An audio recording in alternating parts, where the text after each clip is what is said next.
Perkenalkan, nama saya Harnodi, pekerjaan wira swasta. Saya berasal dari Kalimantan, di salah satu desa. Nah, di sini saya mau bercerita tentang pengalaman di desa tersebut melalui ciri khas tersendiri dan budaya tersendiri. Tentang desa tersebut melalui pengalaman saya yang pernah saya alami, bahwa desa tersebut adalah di mana desa di ujung Kalimantan yang memiliki bermacam hutan atau rimba yang begitu lebat. Nah, dulu saya pernah bekerja di desa tersebut, yaitu nambang. Nah, banyak hal yang dapat kami jumpai, yang kami temukan saat kami nambang emas tersebut. Nah, di mana kami pada saat itu bekerja ada sekitar 4 orang rasanya kami bekerja. Nah, pertama kami tes itu hasilnya lumayan bagus. Nah, setelah berjalan beberapa hari bekerja, kami membuka lubang tambang tersebut. Hasilnya lumayan lah dapat terlihat. Namun setelah sekian lamanya hasilnya berubah. Nah, setiap hari bekerja, kami selalu mengetes hasil tambang kami. Nah, dimana setelah selesai bekerja atau nambang itu, kami cek ke bak tempat penampung emas. Nah, di situ banyak kelihatan di karpet tersebut. Namun setelah dibersihkan, hasil tersebut ternyata sedikit. Nah, itu timbul tanda tanya di pikiran kami, kenapa bisa begini. Nah, habis itu kami merasa heran karena sudah berbulan-bulan bekerja tidak ada penghasilan. Tapi kalau dites pakai dulang, hasilnya lumayan, tapi tidak sesuai dengan mesin. Nah, di situ kami setiap bekerja kami merasakan bau yang tidak sedap, istilahnya bau busuk lah kata orang kan. Nah, kadang-kadang bau itu datang ke tempat kami bekerja, kadang-kadang dia hilang. Nah, di situ kami merasa aneh juga, kenapa di tempat tersebut begitu lain lah rasanya atau perasaan kami itu, karena hasil dulang itu dalam sedulang itu bisa mencapai 2-30 titik emasnya. Tapi setelah disedot atau dipakai mesin, tidak sesuai dengan harapan. Nah, mungkin banyak hal atau di tempat tersebut adalah dimana ada makhluk gaib kata orang sini, kata orang Kalimantan, yang sedang mengganggu karena tidak senang dengan hutan atau tempat ditinggalnya dirusak. Nah, setelah sekitar 2 bulan kami bekerja, kami berhenti, dan setelah itu kami berhenti. Saya juga istirahat bekerja karena tidak sesuai dengan harapan. Nah, habis berhenti bekerja, di desa tersebut sedang mengadakan acara. Nah, acaranya itu hajatan lah. Nah, banyak orang datang dari desa tetangga di hilir desa tersebut. Nah, sore harinya sekitar jam maghrib lah, dia pulang ke desanya membawa daging. Pokoknya dia membawa daging melalui sebuah jalan antar desa. Nah, pas di perbukitan, namanya itu Bukit Rangkah. Nah, bukit itu lumayan tinggi. Kalau naik motor itu, kalau berdua kadang-kadang dia nggak mampu naik bukit tersebut karena ketinggian. Dia naiknya tembak kalau naik motor. Nah, pas dia di penghujung mau habis bukit itu, nah tiba-tiba aku merinding jadinya, Le.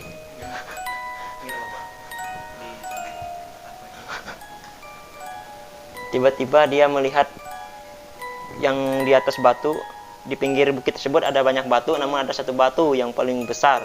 Nah, di situ dia pas dia katanya menoleh sebelah kiri, dia melihat sesuatu bayangan putih. Nah, di batu tersebut sedang duduk menghadap ke matahari mati. Nah, dengan bayang putih itu dia merasa memang ketakutan sekali katanya dia. Pokoknya kakinya itu nggak berasa ninjak ke tanah karena dia langsung terjatuh. Dia juga nggak tahu kayak seperti orang bingung, ketakutan atau bermacam-macam perasaannya lah, campur aduk katanya. Takut berani soalnya karena ada kelihatan emang orang berwarna putih, perempuan, baju putih, panjang rambut katanya. Orangnya putih juga, memang kelihatan katanya. Pas waktu maghrib, dia lari balik ke kampung tempatnya dia ada acara itu, sekitar kalau jalan kaki ya sekitar 30 menit lah. Nah, dia itu lari, pokoknya dia lari itu nggak berasa ninjak tanah katanya, karena dia misalnya ketakutan. Nah, sampai ke kampung, dia lagi sampai kita kampung ada acara itu tadi, dia ngos-ngosan, datang warga minta bantuan untuk mengambil motornya tertinggal tadi. Nah, datanglah warga itu, banyak yang mau menemani dia untuk mengambil jemput motornya itu, bawa ke kampung ada acara itu. Nah, usut demi usut, ternyata di bukit itu memang Bukit Rangkah namanya itu, kampung orang zaman dulu, zaman prasejarah, zaman istilahnya Belanda, Jepang, zaman kalau kita di Kalimantan itu biasanya dulu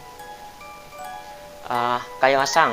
Nah, zaman itu mungkin berapa puluh tahun yang lalu lah, kita juga baru tahu ceritanya. Nah, usut demi usut, di Bukit Rangkah itu juga banyak, kata orang sini, rumah-rumahnya zaman dulu kayak kuburan, seperti sepundu patung. Nah, di situ memang tempat kampung halaman mereka, karena zaman dulu, zaman penjajahan, mereka sering mengungsi jauh-jauh karena takut juga. Nah, orang itu tadi pulang ke desa yang penacara, dia nggak mau berani lagi untuk balik, soalnya dia sudah merasa memang takut benar katanya orang. Tapi di situ sebenarnya dia tidak mau ganggu orang.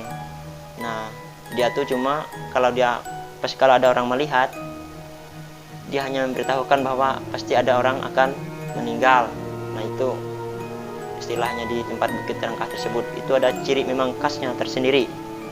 Setiap ada orang meninggal, entah di kampung yang tempat saya bekerja nambang itu atau di kampung tetangga, pasti ada ciri khasnya. Ada apakah, pasti pertanda dari situ. Makanya sampai sekarang hal itu tetap berlaku. Kalau ada orang meninggal, ada orang, pokoknya pemberitahuan lah, pasti di situ dia akan keluar seperti orang gaib itu, yang wanita cantik sih katanya, oleh baju putih, orangnya memang putih. Nah, di Bukit Rangkah tersebut masih banyak memang yang kejadian-kejadian yang pernah, enggak hanya dia itu, cuma tetangga tempat saya bekerja itu juga, keluarga juga pernah mengalami di situ, bahwa ya di Bukit Rangkah itu tadi, karena di bukit itu ada jurang, ada batu. Nah, batu itu tidak bisa digusur atau beberapa kali traktor ini menggusurnya, tetap seperti asalnya, jadi tidak pernah berubah. Bukitnya nggak bisa susut ke bawah, berapa kali itu digusur tetap malah semakin jurang mereka gusurnya. Ya, yang direnovasi oleh perusahaan, tapi sampai sekarang itu nggak bisa, soalnya memang itu tempat nggak bisa dirusak sebenarnya. Kita berladang di situ harus kayak orang sini, orang Kalimantan biasanya kan membayar hajatan dulu ke mereka. Nah, itu karena itu memang tempatnya turun temurun. Bukit Rangkah namanya itu, banyak dulu tuh kisahnya orang meninggal tiba-tiba, jadi banyak mati rangkah, tinggal tulang belulangnya. Soalnya namanya juga bukit, tempat di situ banyak segala buah-buahan kayak durian, duku, lansat. Nah, di situ kalau bahasa orang sekitar sana, bahasa Kudaekuhin, itu namanya Lebu Usang kata mereka. Itu kalau Bukit Rangkah. Nah, begitu juga di desa tempat saya bekerja itu, kalau ada orang sakit, orang mau meninggal, itu memang ada pertandanya khusus. Memang budaya kita di sana, mereka di sana masih kental budayanya. Jadi kita tidak bisa sembarangan. Saya sendiri pun merasa begitu, merasa berbeda lah dari daerah-daerah lain, karena di sana hutannya masih lumayan, masih utuh, belum ada segala perusahaan, cuma sawit ataupun pabrik belum ada masuk. Nah, masih murni. Jadi mungkin istilahnya makhluk itu kan masih sudah mau ke sana, mereka lari mencari tempat yang baru. Seperti yang di bukit tersebut itu kan memang dari dulu bukit itu memang tidak pernah diganggu gugat. Tidak bolehlah kita berladang di situ sebenarnya. Terbukti sudah banyak memakan korban. Kalau kita berladang di situ pasti ada orang yang meninggal. Iya, itu ya, karena itu kan sudah turun temurun, tidak bisa diganggu gugat lagi tempat mereka kan. Kalau ya, cuma di situ tuh memang kita kalau bawa daging mentah, begitu memang dia kayak aroma yang mungkin segar lah, itu pasti dia keluar. Itu mereka kan sering sampai sekarang gini itu tetap daging, bukannya daging lah, daging binatang apa, memang nggak bisa kita bawa dari situ. Mungkin aromanya nih kita cium mereka, bikin mereka keluar. Kalau nah mungkin bisa begitu sajian, mungkin dia merasakan. Banyak sih yang memang perlu kita gali di desa tersebut itu. Saya juga nih merinding ceritanya karena saya mengalami juga. Saya waktu kami kerja itu kan, setiap kerja pertama nembak, kita nambang itu kan nembak kan, habis nembak kita cor, itu nggak ada segala bau itu nggak ada, bau busuk bapak tuh, memang bau biasa aja. Nah, pas kita mau bersihkan, kata orang tuh menyapu, mas tuh memasukkan ke keong itu, ke bak, ke karpet. Nah itu datang nih baunya, minta ampun, sampai saya aja campur nih bau busuknya tuh, bukannya busuk alami gitu, bau pahit-pahitnya tuh. Memang rasanya busuk manusia beda kan, kalau manusia daging binatang itu berbeda aromanya. Kalau manusia ini kuat, kayak ada pahitnya gitu, amis segala tuh. Nah, setiap kerja itu pasti datang bau itu. Kalau sudah mau emasnya naik ke karpet, ke baknya, saya sampai tutup hidung pakai kain, nggak sanggup. Nah itu saya usut juga itu di tempat itu. Nah saya cari tahu ke orang yang punya tanah. Nah, di situ memang tanah leluhur lah. Nah pemiliknya itu kan, nah kemungkinan dia nggak senang tempatnya diganggu kan, oleh kita rusak, kita apa kan, mungkin di situ. Sampai selesai itu kami baunya itu tetap ada sampai kami berhenti bekerja itu, karena nggak tapi jauh juga sih dari kampung, cuma tempat memang tanah yang sudah sekian tahun, tanah memang punya orang dulu kan. Cuma yang punya tanah yang kami kemarin kerja nih sudah warisannya lah dia nih, mungkin kakek nenek atau buyutnya punya yang sekarang nih kan. Nah, di situ memang sampai sekarang juga masih, ya saya bilang tadi, tetap budayanya itu masih angker. Kita jalan aja, jalan main ke tetangga lah, kalau mereka lagi bikin apa, kopi, nah kita jangan sampai menolak.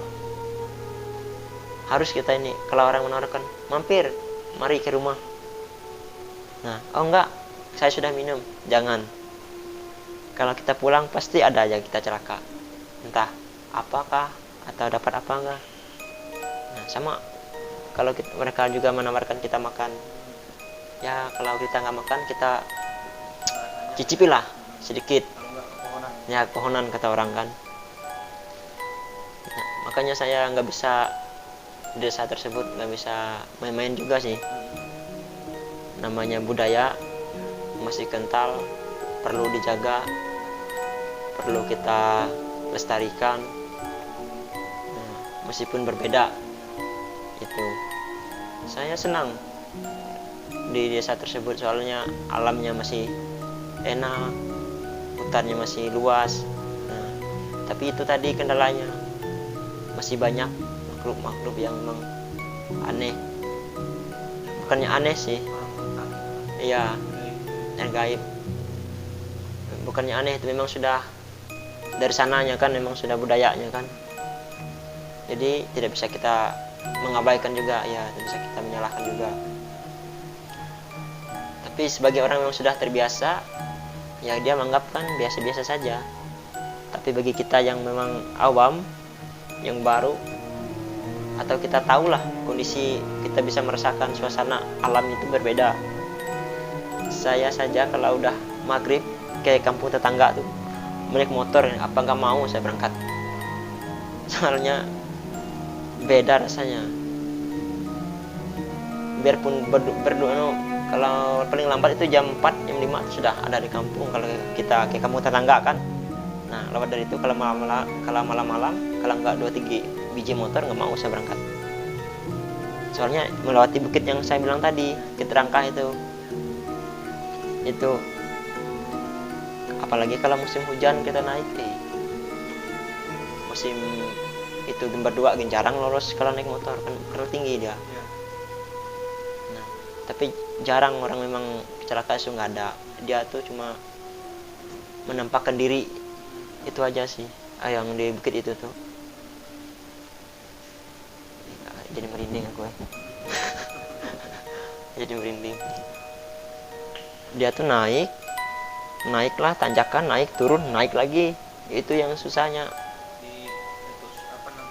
Jalurnya Fitri. Ya, jalurnya itu memang kata orang itu tuh memang jalan kayak jalan mereka tuh. Nah, jalan mereka lewat juga gitu tuh, entah kayak itu kan cuma di kami itu tuh, yang kami lewat itu cuma lagi kaki bukitnya aja, belum mereka kayak memang kayak puncaknya. Nah, jalan mereka ke puncaknya itu ya melewati itu lintasan antar desa itu mereka lalu lalang. Nah, di situ makanya dia tuh mungkin di perjalanan itu dia lagi keluar kah, ketemu. Berarti maghrib itu sunyi gitu. Sunyi kalau maghrib, memang anggaplah nggak ada orang lah. Makanya kalau aktivitas kalau sudah maghrib udah di rumah semua, mereka nggak mau lagi keluar kayak sana kemari. Soalnya nyata itu, memang kenyataannya gitu. Memang sudah nyata kalau di maghrib jangan ada yang keluar, karena terutama di sana kan masih menyimpan segala keramatan, tahu kan, keramat yang orang menyembah sesajen itu masih ada. Nah, masih mereka lestarikan di tempat desa tersebut. Nah, segala bunyi-bunyi burung yang memang kan masih ada, masih alami lah di sana itu. di daerah desa tersebut. Di antar desa itu kalau pakai motor perjalanan 15 sampai 20 menit pakai motor itu. Kalau kita jalan kaki sekitar 1 jam. Nah itu kan udah desanya paling penghujung benar desanya. Memang udah jauh dari perkotaan sudah. Perjalanan ke kota itu bisa sampai 7 jam, 8 jam baru sampai ke kota. Nah itu yang membuat segala roh gaib, saya bilang kan, yang masih makhluk halus itu masih ada di sana, masih berdampak lah, berpengaruh lah di sana kan, karena hutannya masih lebat dan masih utuh itu. Masih banyak yang mereka jumpai juga, kalau aktivitas mereka waktu perjalanan kemana-mana itu kan menemukan hal-hal yang memang aneh gitu. Dan di sana lagi memang ada pohon apa kata mereka, beringin kah? Nah beringin itu kan nggak bisa sembarangan kalau di sana menebangnya, nggak bisa langsung potong-potong, nggak bisa. Di sana harus kita izin dulu, kita bikin sesajennya, ritualnya. Kalau mereka ada di situ, suruh mereka pindah ke manakah. Nah, kita berladang saja lah, kalau kena uratnya itu kita sakit. Urat pohon kayu itu, yang beringin itu, yang menyelar kayak kan, kita berladang nih, kita bikin ladang, terus kita bakar. Nah uratnya itu kena bakar kita. Nah itu kita yang punya ladang itu mengalami sakit, entah kita yang punya atau keluarganya. Nah, dia bisa membalas. Nah di situ masih ada rohnya, memang ada di pohon beringin. Kalau berbeda, kalau beringin kita sini dengan di kota itu kan, kotanya kalau di perkotaan untuk hiasan, tapi di sana lebih angker. Di sana itu untuk memang untuk kita mempersembahkan sesajen, untuk orang meminta segala sesuatu bisa. Masih kita di sana itu masih bergelut dengan alam nyata lah. Ya masih bergelut di dunia gaib, apalah istilahnya ya, pokoknya di dunia masih percaya itu, yakin dengan itu. Mereka masih, ya mereka agamanya tetap. Nah kalau itu juga mereka tetap menghargai, melakukan. Nah itu mungkin cukup itu yang dapat saya sampaikan. Sekian, terima kasih. Ya tadi teman-teman kita sudah habis dengar cerita dari teman saya Arnodi. Ini adalah teman kuliah, sampai kira sudah lulus ya Doi lah, lulus tahun ini lah, sama saya udah lulus, satu angkatan juga. Ya mungkin nanti bagi teman-teman yang pengen dengar cerita horor bisa langsung di subscribe dulu ya. Subscribe dulu cerita-cerita horor yang ada di Kalimantan nih, mungkin setiap malam Jumat rencananya. Masih banyak sebetulnya cerita dari Harnodi yang belum kita ulik, belum kita gali lagi. Nantilah pokoknya di lain kesempatan juga bakal kontak sama Nodi. Teman-teman ya jangan lupa like, komen, dan subscribe biar channel LGN Red Project semakin berkembang. Dan setiap malam Jumat gue pasti bakal kasih hal-hal yang menarik lah. Ya itu aja. Sekian dulu. Saya terima kasih juga buat Harnodi yang sudah mau berbagi ceritanya. Nanti kalau misalnya mau tanya-tanya bisa DM langsung Harnodi. Nanti aku kasih linknya di deskripsi, pokoknya link Instagram, Facebook Harnodi. Itu sampai jumpa di video-video gue selanjutnya. Bye. Kisah yang ada di Kalimantan, Ya. mengenai desa di mana Ya. kan, supaya nanti kan untuk mereka siapa tahu ada ke desa tersebut, Ya. jadi mereka tidak heran lagi kan begitu kan. Ya benar sekali. Ya, jadi kan mereka nggak heran lagi budaya di sana, Ya. kenapa budaya seperti ini, karena sudah ada cerita dari kita, Ya. mereka sudah tahu Ya. ternyata benar budaya di sini. Nah seperti itu.